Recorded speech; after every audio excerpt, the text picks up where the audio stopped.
Yorùbá ládùn àmọ́ra wa, ẹ jẹ́ ká yìn Olúwa àmọ́ra wa. Great Yorùbá nation àmọ́ra wa, we are the world. Àwa ni iyọ̀ ayé, orí ni wá, ọmọ aládé ni wá. Yes, bàbá Tinubu tún ti ṣe bẹ́bẹ́ o. Bàbá Tinubu àkọ́bí olódòdó, ó tún ti ṣe bẹ́bẹ́ fáwọn ọ̀nàdé náà. Mo ní hàn. Ẹni kí ló ṣẹlẹ̀? Bàbá Tinubu tún ti buná jó wọn nínú tí ó ìhàì. Ẹkún ìkànnà yìí sùn lọ́wọ́ tax reform bill náà yìí sùn. Bàbá Tinubu tún ti ṣe bẹ̀bẹ̀ lórí bẹ̀bẹ̀. Bàbá Tinubu ti sọra wọn dọmọ lálọ́mí àbíṣùjó kọ ìjàkadì nítòótọ́fà. Ọmọ pínre láre ikọ̀ ògùdọ̀jù kan lọ nílé ọlálọ́mí. Wà ní ṣé mò ń campaign fún Tinubu? Mi ò campaign fún Tinubu nígbà tí mi ò lólódì, mi ò lọ́tà láàrin àwọn ọmọ Yorùbá nílẹ̀ Yorùbá. Mi ò ṣọ̀tá anybody, ohun tí mo bá rí òun ni máa sọ. Tó bá ṣe dáadáa bí mo bó ṣe ṣe yìí máa pariwo ẹ̀ bí mo ti ń rò ó sìn. Tó bá tún ṣe ìdàkejì náà máa tún pariwo ẹ̀. Mi ò lólódì, mi ò lọ́tà. Wo gbé yẹn ti sẹ́gbẹ̀ẹ́ Tinubu split Nigeria College of Aviation Technology NCAT to 6 zone.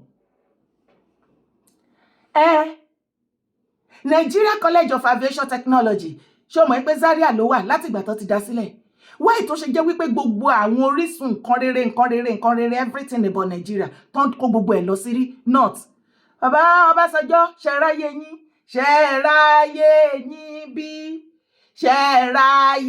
yín bí ẹ̀yin tẹ́ ẹ dalẹ̀ ọmọ Yorùbá ṣẹ̀ráyé yín bí ọ̀bí yín. Akọ́tilétà bàbá Ọbásanjọ́ ìgbà tí ẹ wà ń bẹ̀ àṣọ pírẹsidẹ́ǹtì gbogbo tó tọ́ lọ́dún eégún ẹ ti lo gbogbo gàgàrà gẹ́gẹ́rẹ́ kò sí kankan mọ́ ẹ̀ lè dọ́lọ́run. Ìgbà tẹ́ fi wà ń bẹ̀ ṣe bí gbé ẹ̀yìn lẹ́kọ́ gbogbo resources wa tẹ́kọ́ gbogbo nǹkan tá generate tí àwọn àgbà àná tí ó ṣe àgbà ìsìn tí wọ́n generate fún ilẹ̀ Yorùbá tí Yorùbá fi ń jẹ́ Yorùbá ẹ kó gbogbo ẹ̀ ẹ mú ẹ sọ di nǹkan Nàìjíríà. Àwọn nọ́dẹ́nà wá gàbà lórí nǹkan títí wa láwa. Kò tiẹ̀ sí wàhálà, ṣó wá rí nǹkan tí mo sọ fún ẹ yìí. Àwọn nọ́dẹ́nà ti yarí mọ́ gbogbo wa lọ́wọ́. Wọ́n ní ogun yẹn gangan làwọn wá fẹ́ jà nísìn. Wọ́n náà ti ṣe tán kí Tinubu kó ṣe kí ni kó sọ̀pá sílù kó fàlù ya pẹ́rẹ́gẹ́dẹ́ kó pín gbogbo Nàìjíríà. Wọ́n ní ṣe nítorí epo lẹ́yìn Sáúdánà lẹ́ṣẹ̀ sọ wípé kinní kan. No, wọ́n ní ẹ má ṣe yẹn mọ́, ẹ máa gbé epo yín lọ. Àwa náà máa gbé oúnjẹ wa àti káwọ́ wa, millet, rice, grain, everything. Àṣìṣe àlùbọ́sà àti tomatoes everything tẹ́ ń jẹ.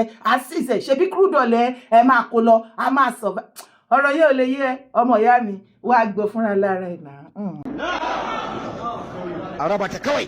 Wallahi a ra'ayina da masu ra'ayi irin nawa ƙasar nan ta rabu. Araba ta kawai. Araba ta Oduduwa su ɗauki nasu, Biyabara su ɗauki nasu, mu musulmi mu ɗauki namu. Wallahi wannan shine solution. A raba ta, a raba ƙasar, wannan shine ra'ayinmu, a raba ta. Su ci man su umma mai ɗin ne. A bar mu da shanunmu, a bar mu da wakenmu, a bar mu da gyaɗanmu, a bar mu da shinkafanmu, a bar mu da dawanmu, a bar mu da geronmu. Ku je ku ci fetur ɗin. Ku je ku ci. A raba ƙasar. Mu samu mu ɗabbaka shari'a musulunci. Ba wata shegiya Ngozi ko Dabora da za ta zo tafi tsirara suke rabin mamanta a waje ta ɓata tarbiyyar 'ya'yanmu ta ɓata ba shegin da ta yi haka da sunan constitution ya bada right. Babu wannan. A rabu kawai. Wallahi rabuwan ƙasa shine alheri ga musulunci ga musulmai. Wallahi tallahi shine. Kuma shine munafukan cikin mu da su ƙara bayyana mu gano su. Ko kudu ko arewa. Allah ya raba ta. Domin ba za mu yarda ana kashe mana 'yan uwan musulmi ba. Mu kuma su suna zaune a nan lafiya ba zai yi ba. Gwamnati ki ta kinnot ba za mu yarda ba. Ba za mu yarda a kashe mutane musu suna zaune a lafiya suna ɗebe mata tattalin arzikin ƙasa ba za mu yarda ba wannan ba. An fa zo wajen red line ba za mu yarda da wannan ba. Shine gaskiyar magana ba za mu yarda ba. Yawwa. Ko da a yi stopping. Tinubu padà ló fìtì yín. Ó yá ẹ jẹ́ kí tó sáré gbé yín débẹ̀ kí tó fún yín ní next video. Tinubu splits Nigeria College of Aviation Technology, NCAT, to 6 zones. President Bola Tinubu has announced the division of the Nigeria College of Aviation Technology, NCAT, in Zaria, Kaduna State, into 6 regions. Tinubu made the decision to split the Nigeria College of Aviation Technology, Zaria, in order to improve its operations, as stated in the announcement. According to the APC section in Ondo State, these 6 campuses will be established in different regions of Nigeria. New campuses will be set up in Akure Southwest, Osubi South-South, and Eboyi Southeast, while others will be established in Ilorin Central, Yola Northeast, and Zaria Northwest.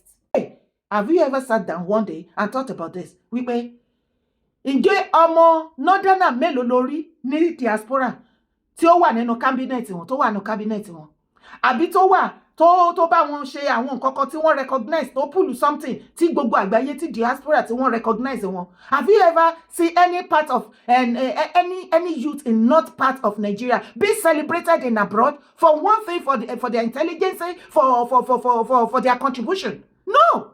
Who are the people? The Southerner, the Igbos, the Yorubas. Kí ló dé? Ṣé o ti gbọ́ rí ni? Ìjọ́ wo lo ti rí tí wọ́n ti celebrate àwọn ọmọ nọ́ọ̀tì ní ìlú òyìnbó lókè òkun? Either nínú politics wọn, o ṣàmọ̀ pé ọmọ Yorùbá nínú ìjọba Biden tó ń lọ yìí báyìí, ọmọ Yorùbá wà ńbẹ̀. Èyí tó ń bọ̀ yìí, mo sure ni ọmọ Yorùbá tún máa wà ńbẹ̀. Ní England, ọmọ Yorùbá wà ńbẹ̀. Tó kí ló dé o kò dédé rí tí àwọn Northerner dìde ogun ti Kemi Badenoch? Wọ́n kàn máa wò pé kí ló dé Yorùbá everywhere, because we are this. Hustler ni wá, òṣìṣẹ́ ni wá, à ń ṣiṣẹ́, a dẹ̀ tún ní ọpọlọ. We are bold, we are bold and we brain. Yes. Wọ́n máa celebrate wa ni, okay, okay, yàtọ̀ fún football. Football tó unite, tó kó gbogbo everybody papọ̀ láti máa gbórúkọ àwọn lára àwọn Northerner ńbẹ̀. If not, ṣé athletics ló ti rí wọn tán ti dún ni? Ṣé politics ló ti rí wọn tán ti dún ni? Ṣé bí wọ́n sọ wípé computer, IT, ọmọ Yorùbá wà lára àwọn tó create ẹ̀, and so many other things. Láìpẹ́ láì jìnnà, some years back ló gbọ́ wípé ọmọ Yorùbá ṣe bẹbẹ lórí bẹbẹ, ó ṣe operation fún ọmọ tí ò tí ìpóṣù bíi mélòó kan nú ìyá ẹ̀, wọ́n gbé túmọ̀ kúrò lórí ẹ̀, wọ́n tún dá ọmọ yẹn padà sínú ìyá ẹ̀ successfully. Ó sì bí. I am proud of my ìran. I am proud of my tribe and my race. Are you not proud of your race, ọmọ Yorùbá? Nyera ẹ̀. Bàbá Tinubu ẹ ṣe yìí o. Bàbá Tinubu ẹ ṣe yìí. Tàbá wá sọ fún ìwà nírọ́ ni wípé àwọn people ní hidden agenda. But it's no more hiding o. Ó ti hope torí wọn lè mú mọ́ra. Ọ̀pọ̀lọpọ̀ yẹn dẹ̀ máa sọ torí wọ́n sọ pé lẹ́yìn Tinubu, lẹ́yìn President Bola Ahmed Tinubu, ìpè lẹ́yìn ẹ̀ wọ́n make sure pé kò tún sí ìran ọmọ Yorùbá kankan tó máa become president in Nigeria. And ìwọ wà ńbẹ̀, ó sọ wípé irọ́ ni, wọ́n sọ jù bẹ́ẹ̀ lọ nígbà ayé Ọbásanjọ́. I am asking you, ṣé ayé Ọbásanjọ́ la wà ńsìn? Ṣé nǹkan tó ń ṣẹlẹ̀ lọ́wọ́lọ́wọ́ òun ló ṣẹlẹ̀ nígbà ayé Ọbásanjọ́? You better wake up from your slumber. And I'm using this opportunity to call on all the Southerners. Please, both home and abroad, the right time has come for every Southerner to unite. We need unity. At least we have to unite to face these northern people, because this new tax reform bill has opened many cans of worms. It has opened it and even made us realize that we, the Southerner, and even the one Nigeria, the Northerner, are claiming to be their inheritance. When you say the Northerner saying one Nigeria is not negotiable, anybody that cannot stay can go on their own. But we Nigeria, the one Nigeria is not negotiable. It's all lies. It is because they see us as a mumu of the highest order. Yes, because of this new tax reform bill. Believe me and you, many Southerners are very aware that we are the one contributing or financing Nigeria as a country. While the Northerners are receiving the gigantic revenue more than every other Southerner that are contributing highest part of it. And that is the reason why they take us for a mumu, that how can you people be working like a jackal and we are the one eating? Of course, it it makes them to be the owner. They will claim the owner because Southerner has become the mumu of the highest order. But hey, wake up from your slumber, my Southerner people. Let's join hands together. Let's not forget about all these minor malice or talk and all these things that we have between ourselves. Because that unity is the only thing that can set us free from this bondage of the Northerner. Please, I am pleading, and I'm using this opportunity also to beg all the Yoruba political elite, all our leaders, and everybody to unite. Àìrìnpa ejò wọn ló máa ń kó ìyà jọmọ ejò ni. Tí ìgbálẹ̀ ọwọ́ òṣùṣọ́ ọwọ́ kò ṣeé kán báyìí, ṣùgbọ́n tó bá jẹ́ yẹyọ ní ìṣẹ́jú kan wà kan púpúpúpúpú. Àsìkò tá a wà yìí, àsìkò ìjà kọ́, àsìkò àbòsí àti ọ̀tẹ̀ kọ́. Ṣùgbọ́n gbogbo ọmọ Yorùbá, ọmọkọ Yorùbá, ẹ jókòó. Ọ̀pọ̀lọpọ̀ yẹn máa wí pé kí ló ń ṣẹlẹ̀? Mi ò wá campaign fún Tinubu, ṣùgbọ́n tó bá ṣe àwọn nǹkan tí ìwọ náà àtẹ̀mí tá a rí wípé yes, àwọn nǹkan tó ti ń pa wá lóǹgbẹ lọ́dún tó ti pẹ́ ni. Kí ló dé tá a sọ? Bàbá ṣe rojọ́ ìkà, tó bá ṣe nǹkan tí kò dáa, gbogbo wa la jọ ń pariwo ẹ̀. Tó bá ti wá ṣe nǹkan tó tún dáa náà tó make sense, kí ló dé tá a lè pariwo ẹ̀? Torí èmi á pariwo ń tèmi o, torí mi ò lẹ́nibọ̀dì lọ́tà. Ṣé ti wá rí wípé àsìkò yìí kọ́ ni à ń ṣe àbòsí àti ọ̀tẹ̀? Ẹ̀yin ìran mi, ẹ jẹ́ ká jọ fọwọ́sowọ́pọ̀, ọba, ìjòyè, ìyálájà, ìyálóde, gbogbo àwa youth, everybody wa, we have to unite o. Ẹ gbé gbogbo ọmọ ìran Yorùbá, torí àwọn Northerner tó bá ti gbìyànjú títí tí on their own tí wọ́n rí kíní yẹn ṣe. Àwọn ọmọ Yorùbá òun ni wọ́n máa ń lò láti pa candidate yẹn, bí wọ́n ṣe fún MKO Abiola. Tó bá ní wọ́n sọ jù bẹ́ẹ̀ lọ nígbà ayé Ọbásanjọ́, rántí wípé ẹ̀mí Abiola wọ́n san owó ẹ̀ fún àwọn ọmọ Yorùbá kan, àwọn ọmọ àlè àárín wa nílẹ̀ Yorùbá, àwọn àgbà òfò. Wọ́n gbowó ẹ̀mí ẹ̀. Ṣebí Yorùbá náà rán sí wọn. Àwọn ni wọ́n mú pàṣẹ Abiola lẹ̀. Nígbà tí ìyẹn lọ, wọ́n wá believe pé àwọn ni game master. Wọ́n fẹ́ fi bò wá lójú láti fi rẹ̀ wá lẹ́kún. Òun ni wọ́n fi gbé ipò yẹn fún Ọbásanjọ́. Ọbásanjọ́ náà dé wà bẹ̀ the whole of his 8 years. Ṣé wọ́n jẹ́ kó rí mú mi ni? Wọ́n jẹ́ kó rí mú mi. Igbe ṣàríà yìí náà ni wọ́n ké. Ṣé o ti wá rí wípé ó ti pariwo ṣàríà yẹn bẹ̀? Ṣùgbọ́n tí ó bá jẹ́ àwọn èèyàn tí wọ́n ló wà bẹ̀, wọn ò ní sọ̀rọ̀ nípa ṣàríà o, àbí any other thing. Rántí wípé ní ìgbà tí Jonathan wà bẹ̀, bí wọ́n ṣe dìde, kí ló rántí tó fi frustrate gbogbo ìjọba Jonathan 8 years àbí 7 years? Kí ló fi frustrate ẹ̀? Chibok girl, Boko Haram and everything. Every time tí Southerner become Nigeria president, the Northerner become sleepless people. They will be scared. They are so scared that they believe that the Northerner will never release the power. Oh, they are dying. Oh. Papa, look at this nonsense that's happening in Yoruba land. It's nonsense. People cannot see it. How can we allow people to bring a law that is alien to our culture? Let me tell you, Yoruba people value their tradition first ahead of religion. You see, go to this elect church, you hear Alaja is elect church. I cannot judge that. That's our problem. Somebody goes to mosque on Friday, goes to on Sunday. Now go to judge them. Now bring Messiah law. In the family, grandfather Muslim, okay. But the one I met Tinubu, his wife is a Christian. Even I saw pastor in him, he's a Muslim. Messiah law, how is he going to work? Pastor Allah, his wife, a Christian. Former governor of our state, because I'm Muslim, his wife is a Christian. The boys are married in the family, 5 children, 2 Muslims, 3 Christians. They are bringing Sharia law. So you must look at what is kind of game they are playing. The same Sharia law was used to almost blockade Obasanjo's government. So Sharia law in the north.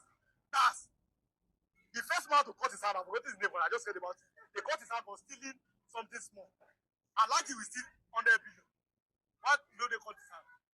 Somebody, according to the video we saw, stuffing dollars in this. They said the doctor video. Why did they cut his hand? If somebody now steal a cow, a goat, you cut the hand. Somebody steals 1 billion, 100 billion, you go. Is not a Muslim. So these things are political. It's a political game. And you must see ahead.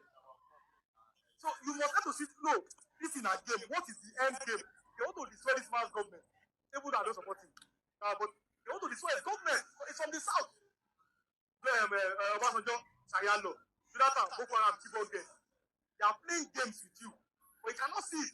Now they are bringing Sayalo now back under to his own zone, to southwest. Religious harmony southwest. Eleya, Christian with it, Muslim with it. Some people, I know somebody is worshiping 3 gods at the same time. I know somebody. If Muslim, you go. Christian, you go. Ogun, you go. Let God judge him.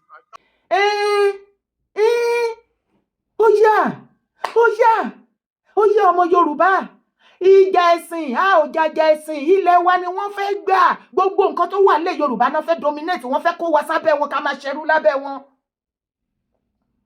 Gbogbo ọba aládé mo pè yín o ẹ dìde o ẹ dìde o ẹ jẹ́ ká jí gìrì o eléyìí tí Mákindé bọ́ síta nísìn tó wá ti gbé bọnú kó o lè mọ̀ wípé wọ́n ti pọ̀ bàjẹ́bàjẹ́ wọ́n dẹ̀ ti declare ogun against Yorùbá àti Tinubu wọ́n ti declare pé wọ́n á ṣe gudugudu méje yàyà mẹ́fà fún Tinubu wọ́n á fojú ẹ̀rí màpó àti ilẹ̀ Yorùbá náà ṣé orí eléyìí tí Mákindé ń pariwo ẹ̀ mo fẹ́ kó mọ̀ pé wọ́n ti rálé gọ́vnà Èkìtì Oyèbánjí bẹ̀rẹ̀ sí ní gbé àwọn èèyàn dìde kẹ́ máa ṣe findings wọ́n á ti round up Èkìtì Oǹdó Ayédatiwa ó dákẹ́ bẹ́ẹ̀ ni pé ó gbọ́ nǹkan tó ń sọ wọ́n á round up Oǹdó especially tó jẹ́ pé bẹ́ẹ̀ ni wọ́n gbé kíní aviation college of technology tó ń gbé bọ̀ wọ́n máa ń bọ̀ wá fún yín Lagos State wọ́n bìbà síbẹ̀ already àwọn náà kàn dúró kí kọ́kọ́ gbọ́ he lásán everybody kan rinṣẹ́ jáde ni.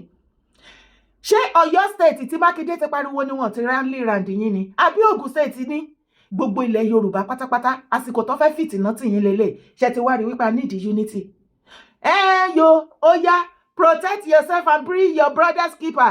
Èmi náà ń pèèyàn kan kó wá gbà yín wọ́n fẹ́ pa yín kò sí anybody tó ready àti fẹ̀mí ẹ̀ sílẹ̀ fẹ́ anybody. Fight for yourself. Jà fún orí ara ẹ̀ kó jà fẹ́ bí ẹ unity. Ó ṣe pàtàkì o ẹ̀yin ọmọ ìran mi ó yá ẹ má jà péjú ẹ jẹ́ ká dìde ká do the needful. Kí mítì máa lọ bàbá Ọọ̀ni ìpàdé security summit ọjọ́ sí àsìkò ti pé tó fún mi o security summit meeting ó ti tó fún mi gbogbo ẹ̀yin brothers wa mummies wa tẹ́ ẹ jẹ́ jagunjagun tẹ́ ẹ mọ gbogbo ẹ̀ lóríṣiríṣi ó yá ẹ bẹ̀rẹ̀ sí ní warm up o ẹ máa warm up o torí any moment from now bóyá àdó olóró náà máa jù àdèmọ ibi tó máa part of ilẹ̀ Yorùbá tó máa jù sí kó tó dípò ní kálukú a máa sá ẹ bẹ̀rẹ̀ sí ní plan gbogbo state pátápátá kí ẹ bẹ̀rẹ̀ sí ní vigilante gbogbo yín kẹ́ bẹ̀rẹ̀ sí ní mọ́ọ̀tì gbogbo mọ́tò tó ń wọlé tó ń jáde ogun ti fẹ́ ṣẹlẹ̀ wàhálà ti fẹ́ ṣẹlẹ̀ àwọn ọmọ northern ti declare ogun against Tinubu and Yorùbá land ẹ̀ ń gbọ́ sí má sọ wípé ò gbọ́ orúkọ tèmi ò yí padà o Yèyé Dára Kòwé òun lèmi ń jẹ́.